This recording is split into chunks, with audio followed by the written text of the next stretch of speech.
Hello and welcome back to SuperCoach Edge. And it was certainly a case of old dog tricks, new cat style from the one Bazlenka, who continued flipping the bird at doubters as he notched up his 8th ton for the season. And if the injury crisis wasn't dire enough from last week, we were dealt a fresh blow with Zach Reid being ruled out for an extended period due to a hamstring injury. It unfortunately means it looks like it's time to say farewell, sweet prince, to the cash cow of the season. And for extra salt in the wound, we saw the freshly traded in Cooper Simpson go down with an AC injury that'll see him sidelined long term. Oh, and we can't forget Saad-El Hawli doing his hammy in the VFL. Perfect, isn't it? But to make matters worse, it's all happened as we head into our first bye week. The SuperCoach Gods, they treat us well, don't they? Now, as you may have noticed, Liam is on his own bye, so I am man in the fort. Apologies in advance. And before, though, we get stuck into things, of course, if you're not following us across our social channels, you can find us via, of course, YouTube. Simply search SuperCoach Edge. And don't forget, of course, to subscribe and click the notification bell to be notified of when content does drop. Twitter at SuperCoach_Edge. You can find myself at DamoJ88. Find Liam at LiamEvans_95. And Facebook, Insta, TikTok. Just search SuperCoach Edge and you will find us there. Now, let's kick things off with a brief look, as we always do, at how we both fared in round 11 and then update who was victorious in our in-season head-to-head. So I ended up scoring a 2,310 and I guess overall we continued our ascent to the top, even if it came in the incremental move of just 168 spots to now sit ranked 9,425th overall.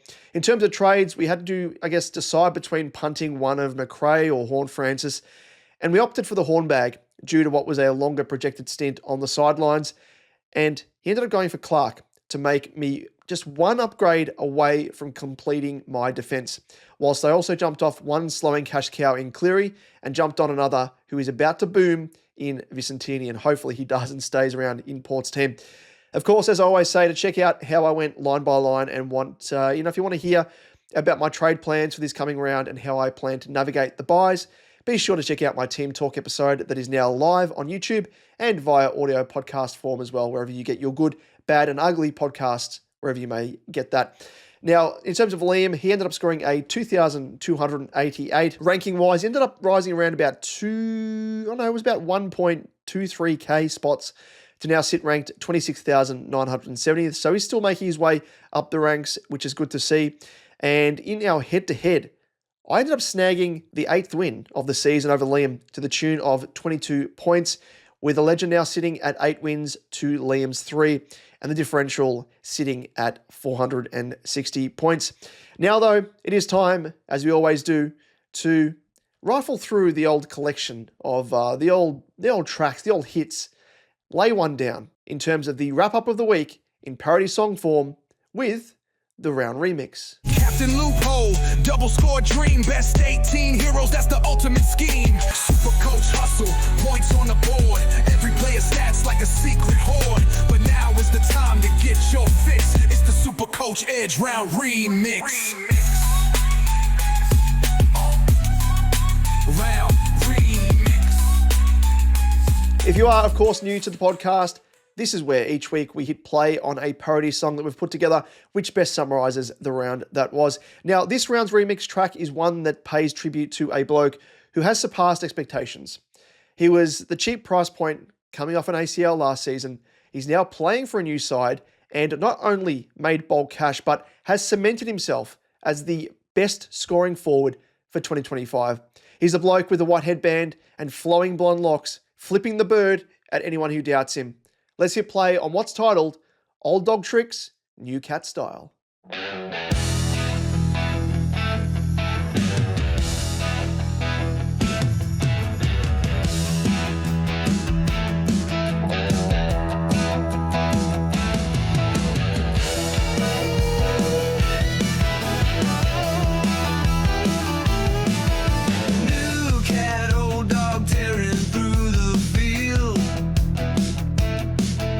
Bailey Smith, a weapon that won't yield.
flowing under the blistering sun.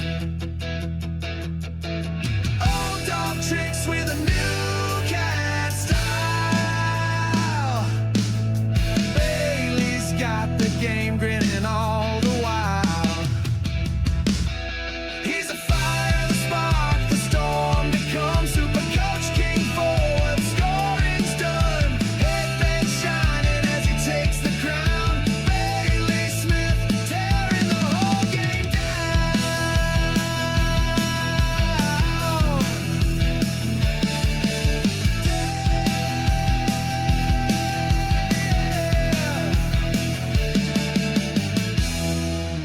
You've got to love him. Flipping the bird, throwing footballs into people's faces. What's not to love? Oh, and the other thing as well, saying that he would celebrate on Insta in reply to someone who asked him, would he be getting on the nose beers? And he said he would if the Cats won the flag. And that earned him a bit of a slap on the wrist from AFL and the Cats as well. But of course, if you are watching us on YouTube, let us know in the comment section down below how you rate that track, especially in comparison to other ones that we have pressed play on. Now, that particular remix on Bazlenka was requested by the Greek Raven on Twitter. So if you want to follow in his footsteps and make a request, feel free to do so. Slide into our DMs, hit us up on Discord, and we will piece it together. Now, with the first of the mid-season buys in round 12 on the horizon, let's jump into trade talk with The Price is Right. Price is right. The price is wrong, bitch. For those tuning in for the first time, The Price is Right is the segment where we discuss potential trades and trade targets from week to week, or whether a specific player under question should even be traded at all. Now, we have to make mention here from the top that it's obviously the first buy of the buy rounds to come where it's best 18. And that means that any player that you are trading into your team this week will inevitably have an upcoming buy. So make sure to cross-check and ensure the incoming player doesn't jeopardize a particular buy down the stretch. Normally, I'm not a massive fan of trading in round 12 for that reason, but if you're going to have less than 18 players available and the player you're bringing into your team has another buy in a week where you have ample coverage, you can justify it. And likewise as well, if you're, getting on a player that has a very low break even, you can kind of justify it in that sense there, provided, again, it doesn't throw out that particular buy that player has that's coming into your team, if that makes sense. So now, having said all that, let's go through each category as you normally do. And the first one is, of course, you're fired. And we do have Zach Reid, and he's unfortunate defender, 438.8k with a break-even of 99 and has the round 16 bye. But for him, unfortunately, he has a bye week for the next 6 weeks, if not more. Now, scans have confirmed that Reid will be sidelined for up to 6 weeks, so it's unfortunate that it is time to bid farewell to our cash cow saviour. It only seems like yesterday that we were selecting him in our starting teams with the hope that he wouldn't get injured in the early rounds, and he was going to make us some money. The great white hope from last season, and copped an early injury, made his way back, and then in the VFL copped a pec injury, and we never saw him again until 2025 when he's been an absolute revelation. But at least we can say that he's left us with a parting gift in the form of a 20k increase on the weekend to bring his total profit to 318.9k. Just literally cash, just being spread, just being thrown into the air. Scrooge McDuck diving into the pool of coins. Not that ever can happen, unless you want to break your back and flatten your face. That always perplexes me in the cartoons. It's impossible. But anyway, we will say to Zach Reid, give him the old salute, bid him farewell, and say thank you, good sir, for your fine service, because you've done us proud. You've exceeded expectations, and with the money that you've brought us, it will help us bring in the likes of the big dogs, the old big dogs in Bont, Butters, the like, maybe even Gorn. But thank you, Zach, put it in H. Reid. You have been incredible. Now that we've made that tribute there, let's move on to Cooper Simpson as a forward, 143.1k with a break-even of 14. Has the round 13 bye, but again, it doesn't matter because unfortunately Simpson went down injured with that AC joint injury early in his game and has now been ruled out for up to 10 weeks, which adds insult to injury given he was, classified as having scored a donut. And given his super low break even, it was a bit fortunate that he still went up 23.2k. But given we won't be seeing him for a while, it's time to consider correcting him. However, having said that, he isn't necessarily a must trade, given Freo do have bulk late games for the remainder of the season. So he could come in handy as a bit of a loophole option for your forward, I guess, secondary bench player that you've got. So it is really something to consider from here on out. So, if you were trading him to a 99k rookie, say, a Day Wicks, for example, or maybe even one of the mid-season draftees, which we will speak about at the back end of this segment as well, it will only afford you, 44k in the bank. So not much money to really make from him, and a loophole might be more beneficial. So just think about that, something to weigh up. But either way, you're not forced to trade him out as yet. So if you need to at a later date, you can always do that. But let's move on to Luke Traynor, defender, 265k with a break-even of 78, has around 14 bye. And if he's held on to Traynor this long, it is now time to consider cashing him out, having lost 19.1k on the weekend and projected losses to come over the next few weeks. Most alarming, however, is the fact that his ceiling scores have all but disappeared, and now he is exposing a very low floor, with his three most recent scores being 46, 52, and 28, the first two of which were against West Coast and North Melbourne. So in that context there, probably not as good as what he probably should have scored.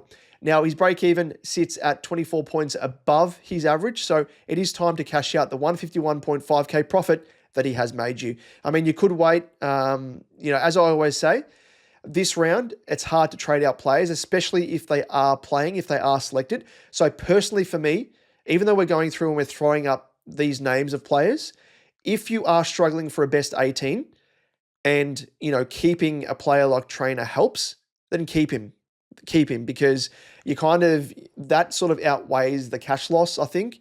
It does differ from player to player, but in this case here, he has around 14 bye. You could potentially keep him for the next couple of weeks and then trade him on his bye, which is most ideal. And that probably applies to a lot of these players that we're talking about here. We do throw them up as options, as, if it was a normal week, you probably would trade them out.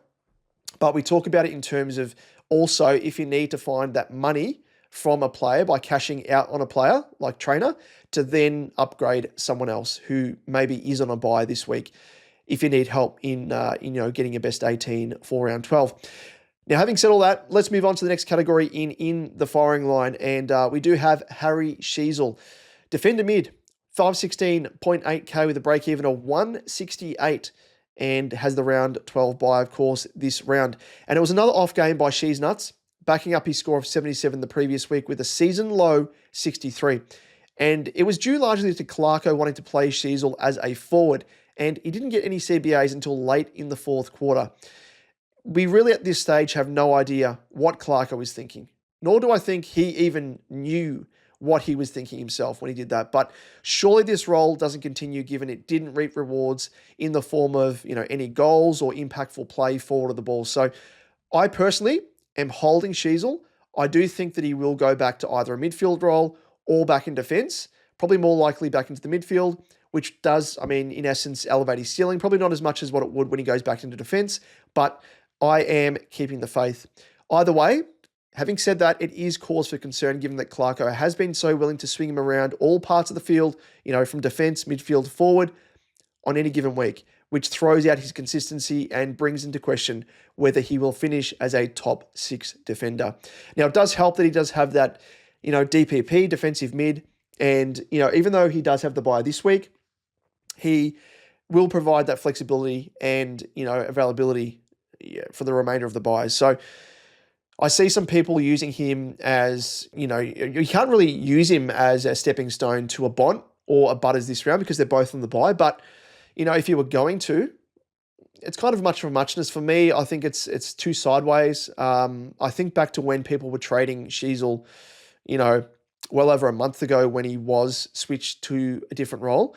And then when Sheezel went back into defence, he showed that he could score. For me, I see it as a little bit of an antipod. If people are jumping off him, it does mean that, for someone of his quality, for him, if he was to go back to his usual roles, especially in defence, it gives you a major ace up the sleeve, especially in head-to-head matches. So I'm holding the faith, and he's going to lose money when he comes back in round 13, but it is what it is. So be it. For me, when it comes to keepers, they can fluctuate as much as they want, provided that they maintain the role. For him, it is a little bit of a worry, but early days here. It's only happened for 1 week in terms of going forward. If he gets switched back to midfield, to defence, it is what it is, provided that he doesn't stick around forward. If he does, after round 13, I think it might be time to reassess things from there. But it's totally up to you if you want to use him as a bit of a stepping stone and move off him this round whilst he's on the bye. Now, moving on to Max Hall as a forward mid, 307.1k and a break-even of 104. Has the round 13 bye as well. So straight after this week, goes into his bye. Now, Hall has been one of the better cash cows across the season to date, accruing 187.2k profit, but 16.2k was shaved off after a score of just 28 on the weekend. He is projected to lose as much as 25 to 30k over the next couple of weeks, even if he maintains his current average of 61. But if you can hold him at least for one more week, you could punt him next round when he is on his bye. As any player you bring in, of course, as I've been saying, any player you bring in for him this week will have an upcoming bye. And a 60-odd from Hall isn't the worst thing in the first week of buys. So personally, I would keep him if I owned him. I know it's a high break even, but if he loses a little bit of cash, so be it. As I said, 25 to 30k over 2 weeks. He might lose up to, say, 15k this round, but it's not the end of the world. I think in the context of, 60 points, that may help you. You could probably assess things in terms of, if you have bulk players above, 18. So if you've got 21 players, for example, you could probably afford to trade in a Max Hall for another player. But yeah, for me, I just think that during the buys, a warm body is the most important thing. So the more players, the better, because you just don't know what's going to happen. And a 60 could actually be a half decent score and count for your best 18 if someone else has an absolute stinker, or, knock on wood, doesn't happen, but if they get injured. So we don't want that. Let's move on now to Saad-El Hawli, defender mid, 167.9k with a break-even of -16 with a round 16 bye.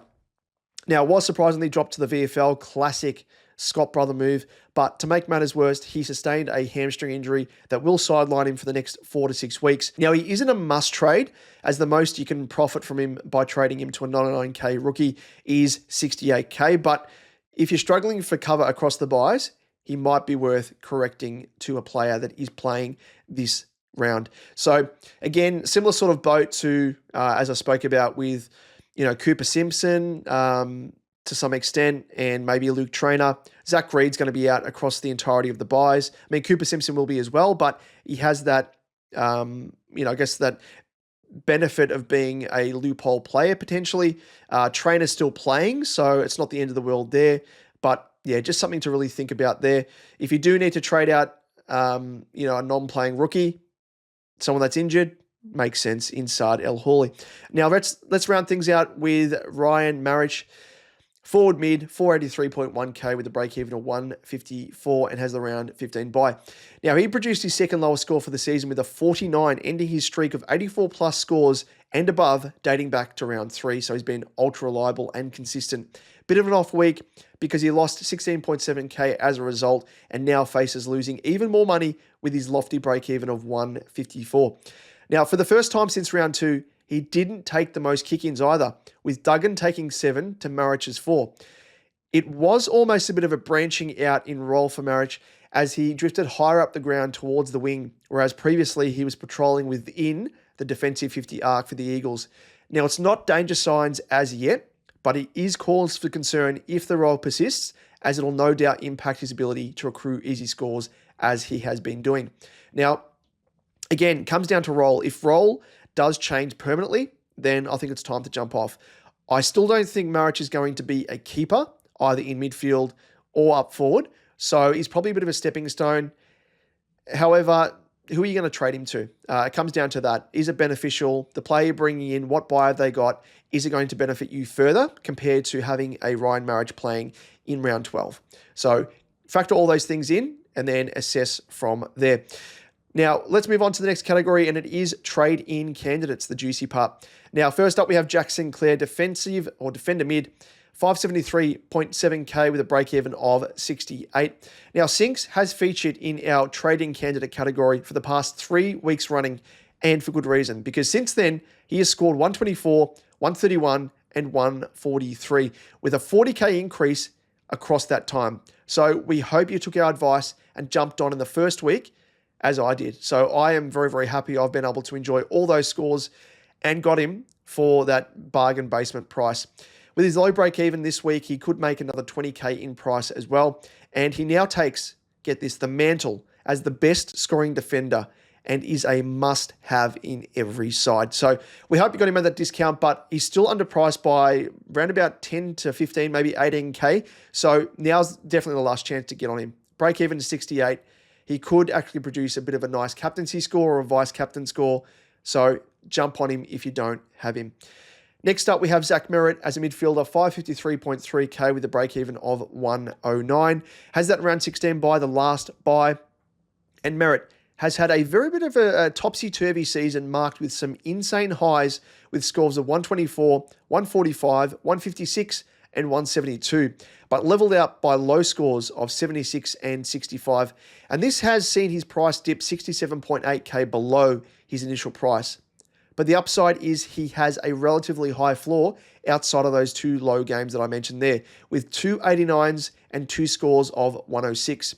And he reminded us on the weekend as well the damage that he can do when he isn't tagged with a score of 156 against Richmond. But that's the big question. Can he avoid the tag with the likes of Berry potentially with the Lions this weekend, Hewitt from Carlton and O'Connor at the Cats on the horizon across his next 3 games? So if you want to hold off, the choice is yours. I mean, it's a bit of an interesting one if you want to bring him in. Has that round 16 bye, so he's going to provide coverage across the entirety of the buys leading into his bye. But, you know, you've really got to factor things in again because it is team dependent, team specific, and provided that you aren't impacted greatly by the round 16 bye already, I think Zach Merritt is a very nice option. Another nice option is Luke Jackson, ruck forward, 584k with a break-even of 42 and has the round 13 bye, so next round. And we spoke about Jacko as an option last week, and for good reason, given he just literally transforms into the Purple Hulk when he takes number 1 ruck mantle whenever Darcy is out injured, which is most weeks now. And he has done just that with his past 3 scores being 111, 143 and 163 whilst Darcy has been sidelined.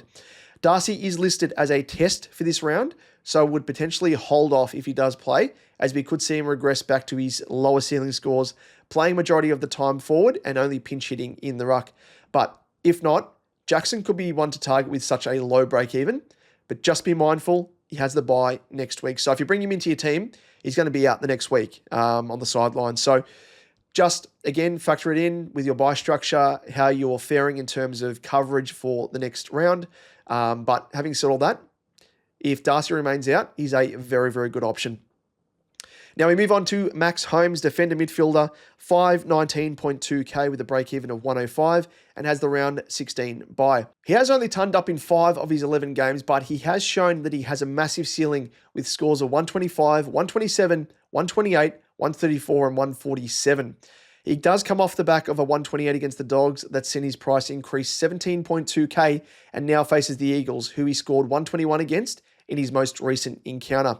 Is currently the 8th best scoring defender and well in the mix for finishing as a top 6 defender for 2025 with a favourable draw to finish with 1 game against the Eagles, 2 against Richmond and 1 against North. So has a very, very nice run of easy games there against those, we'll call them minnow teams. Now to round things out for this category, we do have another cat in Tom Cat Stewart, defender, 423k. Woo, bargain. Break even of 87 and has the round 16 bye. And it's been a bit of a troubling season for Stewart because injury has halted his season a couple of times already. And after his most recent 3-week layoff, he returned for a score of 98 against the Dogs on the weekend. Has shown that he still has the ability to score well with scores of 118 and 100. And he also has had some ordinary ones just to, level things out in the form of a 64 and a 67. It goes without saying that he's a massive injury risk given his shaky durability, but comes in at a 98k discount on his starting price which might be too hard to resist for some, especially if you're a bit cash strapped. I think you probably need to start taking a few risks. Mind you, I'm thankful that I do have a little bit of money up my sleeve that I don't need to sort of lean upon Tom Stewart. I am very doubtful, personally, speaking on Tom Stewart. He could produce quite good scores for his price point, that I agree on, but I don't think he's going to be a top 6 defender. If you bring him into your team, he probably would be an incredible flex player or someone maybe as a D7 if you do have that 23rd man, if you're not counting the flex for sort of later on in the season. You can kind of loop his scores on depending upon when he plays in a given round, but you don't mind him as a bit of a cheap cut price option. Now, let's move on to the next category, and it is on the bubble. And we have Campbell Gray, defender forward from Richmond, 119.9k with a break-even of -52 and has the round 14 bye. Has scored 53 and 71 in his 2 games, playing largely off defense, and he has the best break-even of those rookies currently playing. So looks like the safest pick available and comes with a handy defensive forward DPP as well. Having said safest pick, he's safest in inverted commas there because we still don't know if he's going to be able to stick around in the team when Noah Bolter returns. He's probably came in off the back of Noah Bolter not playing. As we know, with, conditions related to the sentencing of Noah Bolter and, the fracas that he got involved in and got himself caught up in by his stupidity. It means now that he won't be playing some games due to, I think it's the conditions of what the go is there. So for me, Campbell Gray, I think, he's probably the best of a bad bunch there. And I think Uze was quoted as saying that they're going to try and find a way to keep him in the team, even when Noah does return, because it's apparently got flexibility to play both ends in defense and in up forward. So I don't mind that. And, should be able to make us at the very least, 40, 50K first up. We just hope that he can continue those nice scores as well. Now let's move on to Archer Day Wicks from the Dons, mid forward, 99.1K with a break even of -11 and has the round 16 bye. Was dropped as we feared that he might be, but due to the growing injury list at the Dons, he has found his way back into the senior side. Had low time on ground with 65% and 60%, even though he wasn't the sub. So very concerning there. And it reminds me a lot of Sartis, and I don't really want to be investing in another Sartis because he was a very, very frustrating own. Now, he did score 33 and 37 in his first 2 games, Archer Day Wicks, but will have ongoing shaky job security and doesn't look to have much in terms of scoring ability, even in the VFL.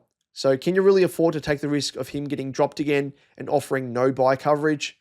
For me, I don't think I can. I mean, I've still got, the likes of Hustwaite on the bench that isn't playing, Clay Hall. So I just don't know if I can take that risk. I know that he's, 99.1K, but having said that, which I'll speak about in a moment, we've just had the mid-season draft and all players are going to be priced at 99K. So for me, I will be passing him up and I think there's better options. And, the guy that was taken number 1, Tom McCarthy in the mid-season draft from the Eagles is probably one that I'd be looking at. Let's move on to Angus Clark. Now, defender, 113.5K with a break-even of -50 and has the round 16 bye obviously as well. Now, I mentioned Angus Clark here. He isn't on the bubble. He's only played the 1 game, but if anyone was to go early on a rookie, I think Clark is probably the one to target. He scored an impressive 97 on debut, which largely came off the back of, I think he kicked 3 goals against the paltry Richmond side, but I think things are going to be much tougher. It's probably a given against the Lions on their home deck at the Gabba. So would definitely hold off a little longer for at least another week if you can to get a second look, because you'd hate to go early only for him to get injured, knock on wood, and be stuck with him. And we all know about the injury curse at the Dons. So hopefully it doesn't happen to him, but you just don't want to be taking these unnecessary risks. I was very lucky in going, early on Cooper Simpson from Freo, and it was just luck out of a bad situation where he copped the injury in his 3rd game after everyone else jumped on. If he got injured in the 2nd game that I brought him into my team, I would have been behind the 8 ball compared to those teams that didn't use a trade to bring him in. So I would have had to have wasted, a trade to trade him out. So having said all that, let's round things out with a bit of a brief look at how the mid-season draft ended up and how the players look in terms of SuperCoach averages at the level they played. And of course, all players here should be priced at 99.1k unless things have changed. But there was 18 players taken, and we will go through in terms of what their averages were at the relevant level they are being drafted from. So first up, we have Tom McCarthy from the Eagles, an average of 103 SuperCoach points from 7 VFL games, and should be a rebounding defensive midfielder. I think that's been confirmed now by SuperCoach, defender midfielder. We have Zach Banch at pick 2, 82 SuperCoach average from 8 VFL games, and should be a forward. Harrison Ram with pick 3, had 57 SuperCoach average from 6 Sandful games as a forward. Flynn Young should be a forward, 88 SuperCoach points from 8 VFL games for Werribee. Michael Selwood, picked up by the Doggies, a 126 SuperCoach average, which is, I think it's the best of any of these guys that have been picked up. And he has averaged that across 7 Waffle games. Archie May, he averages 89 in 6 Waffle games. Oscar Adams at pick 7 averages 56 SuperCoach points, 6 Sandful games. Rowan Steen, 92 SuperCoach points from 7 Waffle games. Jacob Newton, he's the small forward, 65 SuperCoach points from 4 Sandful games. Cooper Trembath, 71 from 1 VFL game. Ewan McKinlay, 92 SuperCoach points from 7 Sandful games as a forward. Zach Walker, 83 SuperCoach points from 4 CTL games. Lachlan Blackiston, 82 SuperCoach points from 3 Waffle games. Now, he's an interesting one that I will speak about because he is a ruck and he was chosen by Essendon. Of course, they're rolling with the old folk in Goldstein, straight out of the retirement home, virtually, and he can hardly run out games. So I expect Lachlan Blackiston to start to feature in Essendon's games maybe as early as next round or the week after, because he still has to get up to scratch with the way that the team plays, in terms of hit outs and what they do in terms of targeting and stoppages, all that sort of stuff with tap work. But I do like the prospect of him. It does mean, though, that we need to potentially move on a Harry Boyd who hasn't been playing. And is it a waste of a trade? Don't know, but we'd have to weigh things up there. At least we get a couple of looks at him. If he scores out of this world in his first 2 games, it might be hard to resist, but I don't mind the sound of him. Now, there is also Caleb Lewis at pick 14, 60 SuperCoach points from 1 VFL game. Noah Howes, 89 SuperCoach points from 6 Sandful games. Manny Liddy, now he has the second best SuperCoach average out of all these taken, behind Michael Selwood, with a 125 SuperCoach average from 7 Sandful games as a midfielder. Now, last 2, there is Oscar Smart, 64 SuperCoach points from 6 VFL games, and Liam McMahon, 79 SuperCoach points from 7 VFL games for Carlton's seconds team, which is frustrating because I really like the look of McMahon, and hopefully he makes a career of it because I think that Carlton should have picked him up, and it hurts me to see him go to another team. So could feature as well at the Dons at some stage or another. But we will speak about those mid-season draftees in a little bit more detail when more info is released about them in terms of positioning and whatnot. There are a couple of players there, as I spoke about, that have a definitive role, but we will chat about that in length at a future episode. But with that, let us move on as we don our captain's hat and we say, I'm the captain now. Look at me. I'm the captain now. Now, when I'm the captain now, we chat about what VC and C options you've got for the upcoming round of SuperCoach.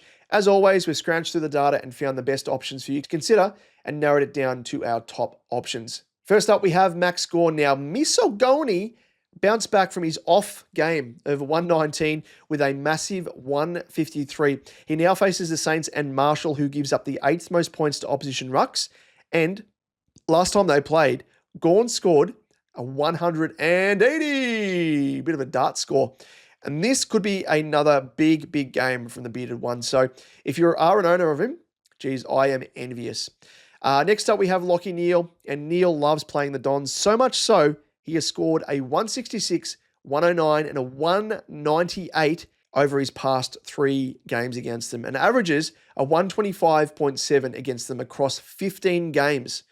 Will Chalky Neal add to his tally of big scores with yet another? I hope so as an owner. Now, next up, we have Lachie Whitfield, and he comes up against a Richmond side who are a goldmine for opposition defenders, conceding the most points to attacking defenders like Whitfield himself. We all saw Martin have an absolute field day against Richmond last week with his 163, and Whitfield is more than capable of doing likewise. So I don't mind him. I know he was pushed forward in that weird forward role. I do think maybe he was put there to avoid a bit of attention from the likes of a Fogarty at Carlton. Who knows? But next up, we have Luke Jackson. Now, Jackson should only be considered if Darcy is not playing. That's the asterisk here. As we spoke of, Jackson goes into beast mode with the number one ruck mantle with recent scores of 143 and 163, but expectations should be tempered and perhaps treated, I guess, for Jackson being restricted to a VC option only, because we have to consider the faces Witts, who is the hardest ruck to score against, having restricted Marshall to 55, English to 88, McInerney 64, and Grundy 75. So it might even just be a two-headed dragon here with Jackson and Darcy if he does return, combating Witts, because he is so restrictive. He is such a good ruckman. And yeah, I mean, it's a little bit of a VC option only, I think, for me, and could pay off nicely if he does break the mold there. Next up, we have Bailey Smith, and has been averaging a 147.2 in his past 3 games, and now faces the Eagles, who he has scored 77, 126, and 87 against previously. The Eagles give up the second most points to inside mids, and Dawson was able to score a 138 against this mob on the weekend, so Bazlenka could do likewise. To round us out, we have a smoky pick, and it's probably even more so a smoky pick if Bailey Smith somehow doesn't play, because we would have heard post-match on the weekend that Bailey Smith was saying that he'd been carrying a niggle, might have been a calf or something similar to that. And yeah, he sort of pushed himself through the game. Still was able to score quite well and play well. So we hope that he does play.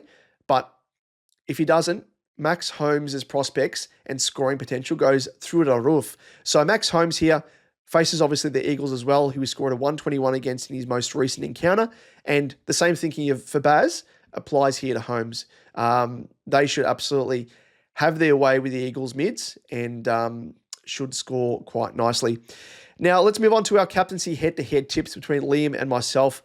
Last round, I opted for Baz, who went 118, whilst Liam opted for Cherry, who I was unable to select because I had him, the previous week. We can't select the same player 2 weeks in a row, just to make things a bit fairer. And Cherry went 126 compared to Baz's 118, which gives Liam the 8-point win. This gives him his 4th victory to my 6, and the differential in points sits at just 6 points in my favour. Now, with that in mind, let's move on to, I guess, the options that we're going to be locking in this round.